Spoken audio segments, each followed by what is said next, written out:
मेघालय में अपने हनीमून पर गए इंदौर के पर्यटक राजा रघुवंशी की हत्या पर अब तक क्या अपडेट है और इस केस में कैसे ट्विस्ट पर ट्विस्ट आते जा रहे हैं। आज इंडिया 9 में बात करेंगे कि राजा रघुवंशी हत्या की और आपको बताएंगे इस केस की पूरी ABCD के बारे में। उसके बाद बात करेंगे मानवीय सहायता लेकर गाजा जा रहे जहाज पर इजरायली सेना के कब्जे के बारे में और फिर बात करेंगे कि भारत की अंतरिक्ष में एक और बड़ी उछाल के बारे में और अंत में बात करेंगे आपकी सेहत से जुड़ी खबर का कि कैसे मेथी और सौंफ का पानी आप पी करके दूर कर सकते हैं 4 बीमारियां।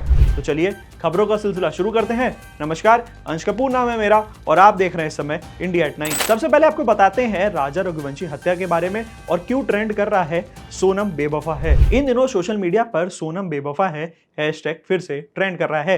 एक्स, इंस्टाग्राम और फेसबुक पर लोग इस नाम को लेकर चर्चा कर रहे हैं। इसकी वजह है एक हैरान कर देने वाला मर्डर केस जिसमें सोनम रघुवंशी नाम की एक महिला का नाम सामने आया है। सोनम ने हाल ही में उत्तर प्रदेश के गाजीपुर में पुलिस के सामने सरेंडर कर दिया। यह मामला मेघालय में अपने हनीमून पर गए इंदौर के पर्यटक राजा रघुवंशी की हत्या से जुड़ा हुआ है। आपको बता दें कि मेघालय पुलिस की जांच में सामने आया है कि सोनम पर अपने पति की हत्या की साजिश रचने और सुपारी किलर बुलाने के आरोप लगे हैं। मेघालय की DGP ने बताया कि सोनम ने गाजीपुर में नंदगांव थाने में सरेंडर कर दिया और इसके बाद उसे गिरफ्तार कर लिया गया। साथ ही 3 अन्य आरोपियों को भी अलग अलग जगहों से पकड़ा गया है। इसमें से एक आरोपी उत्तर प्रदेश और 2 इंदौर से पकड़े गए हैं। राजा और सोनम 11 मई को शादी के बंधन में बंधे थे और 20 मई को हनीमून के लिए मेघालय गए थे। 23 मई को वो नंगरात गांव के एक होम स्टे में निकले और फिर दोनों लापता हो गए। 2 जून को राजा का शव गांव से करीब 20 किलोमीटर दूर एक खाई में मिला। यह मामला अब पूरे देश में चर्चा का विषय बन गया था। सोनम की गिरफ्तारी और राजा की हत्या में कई सवाल भी खड़े हो रहे थे। अपने पति राजा रघुवंशी की हत्या के आरोप में गिरफ्तार सोनम रघुवंशी ने हिरासत में लिए जाने के बाद अपने पहले बयान में खुद को निर्दोष बताया और आरोप लगाया कि उसका अपहरण किया गया था। आपको बताते चलें कि बीते 17 दिन से लापता सोनम यूपी के गाजीपुर में मिली। उसने यह भी आरोप लगाया कि अपहरण के बाद उसे उत्तर प्रदेश के गाजीपुर में छोड़ दिया गया, जहां से उसने अपने भाई को फोन किया। उधर मेघालय पुलिस ने कहा कि सोनम भी इसी मामले में मुख्य आरोपियों में से एक है। उसने अपने पति राजा रघुवंशी की हत्या के लिए हत्यारों को किराए पर बुलाया था। 4 आरोपियों को गिरफ्तार कर लिया गया है, जिसमें पुलिस अधीक्षक विवेक जी ने बताया कि गिरफ्तार किए गए पहला व्यक्ति ललितपुर का है जो 19 वर्ष का आकाश राजपूत है। दूसरा आरोपी इंदौर का है और 22 वर्षीय है, उसका नाम विशाल सिंह चौहान है। और तीसरा आरोपी इंदौर का 21 वर्षीय राजा सिंह कुशवाहा है। दोपहर को सागर जिले से एक और आरोपी को गिरफ्तार कर लिया गया था। पुलिस के मुताबिक इन लोगों ने 23 मई को अपराध किया था और उसके तुरंत बाद भाग गए थे। रिपोर्ट्स में यह भी लिखा गया कि सोनम का राजा के साथ अफेयर था, इसी के चलते यह हत्या कर दी गई थी। पर सोनम का परिवार लगातार अपनी बेटी को बचाव करता जा रहा है और पुलिस की कहानी को लगातार वह झूठा बताता जा रहा है। उधर राजा रघुवंशी के परिवार का कहना है कि अगर सोनम ने अपराध किया है तो उसे फांसी की सजा मिलनी चाहिए। राजा की मां ने यह भी बताया कि सोनम राजा को जबरन हनीमून बनाने के लिए मेघालय ले गई थी। मेघालय का टिकट भी सोनम ने ही कराया था। वहीं सोनम ने राजा से सोने की चेन और ढेर सारे गहने पहनने को भी कहा था। अब बात करते हैं आज की दूसरी खबर की कि कैसे मानवीय सहायता लेकर गाजा जाते जहाज पर इजरायली सेना ने कब्जा कर लिया। इजराइल के बड़े पैमाने के हमले का दंश झेलता गाजा के लिए एक और बुरी खबर है।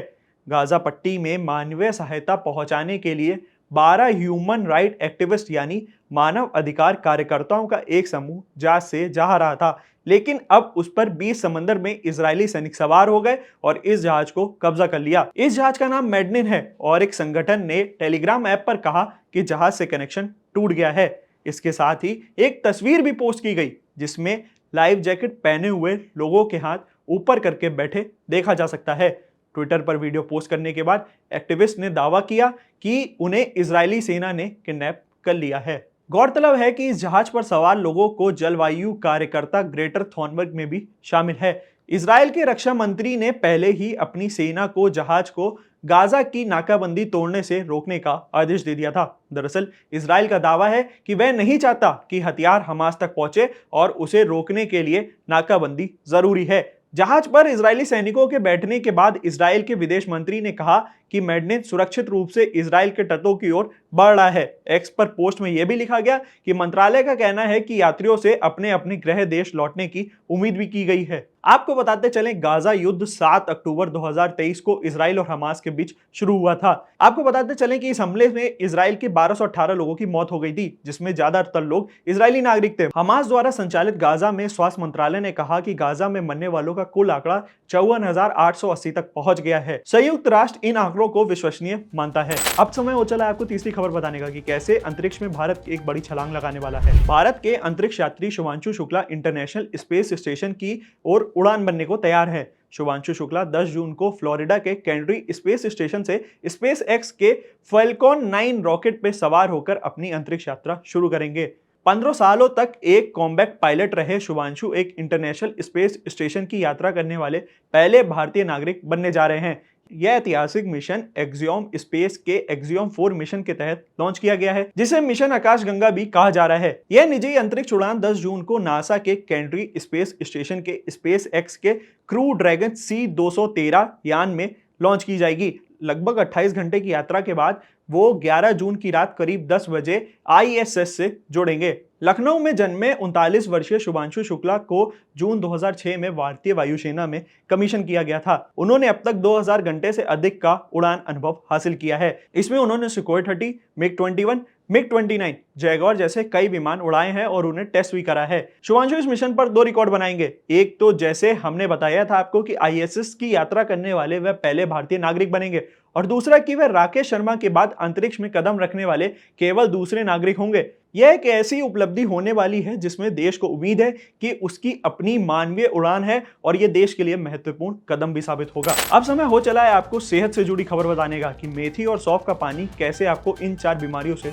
दूर कर सकता है। मेथी के बीज और सौंफ का इस्तेमाल मसालों के रूप में होता है। मसाले न केवल स्वाद बल्कि सेहत के लिए भी फायदेमंद होते हैं। आयुर्वेद के अनुसार सौंफ और मेथी का सेवन करने से कई बीमारियां दूर हो सकती हैं। आइए जानते हैं सौंफ और मेथी के पानी का सेवन करने का सही तरीका क्या है और कौन सी बीमारियां दूर हो सकती हैं। सबसे पहले बात करते हैं डायबिटीज की। सौंफ और मेथी के पानी पीने से शुगर लेवल का कंट्रोल किया जा सकता है। मेथी और सौंफ में फाइबर एंटीबायोटिक्स पाया जाता है जो कि शुगर लेवल को कम करने में मददगार होता है। मेथी और सौंफ का पानी पीने से इंसुलिन संवेदनशीलता के सुधार में आ जाता है। Immunity boost. सौंफ और मेथी का पानी पीने से इम्यूनिटी बूस्ट होती है। दरअसल सौंफ और मेथी के पानी में एंटीबायोटिक्स पाए जाते हैं जो कि इम्यूनिटी को मजबूत करने में मददगार साबित होते हैं। वजन।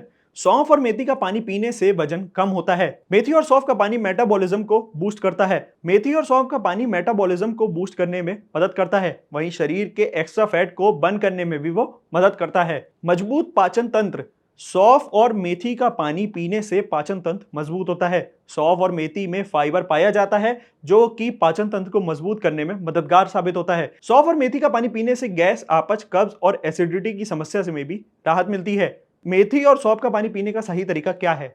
आपको 1 गिलास पानी में छोटा आधा चम्मच मेथी दाना और आधा चम्मच सौंफ का डालना है। इसके बाद रात भर उस पानी को छोड़ दें और सुबह खाली पेट उस पानी को पी लें। हालांकि इन नुस्खों को ट्राई करने से पहले आपको एक बार डॉक्टर से जरूर कंसल्ट करना चाहिए। तमाम ऐसी वीडियोस के लिए बने रहिए हमारे साथ, देखते रहिए इंडिया.com। कैमरे के पीछे था हमारे साथी विक्रांत।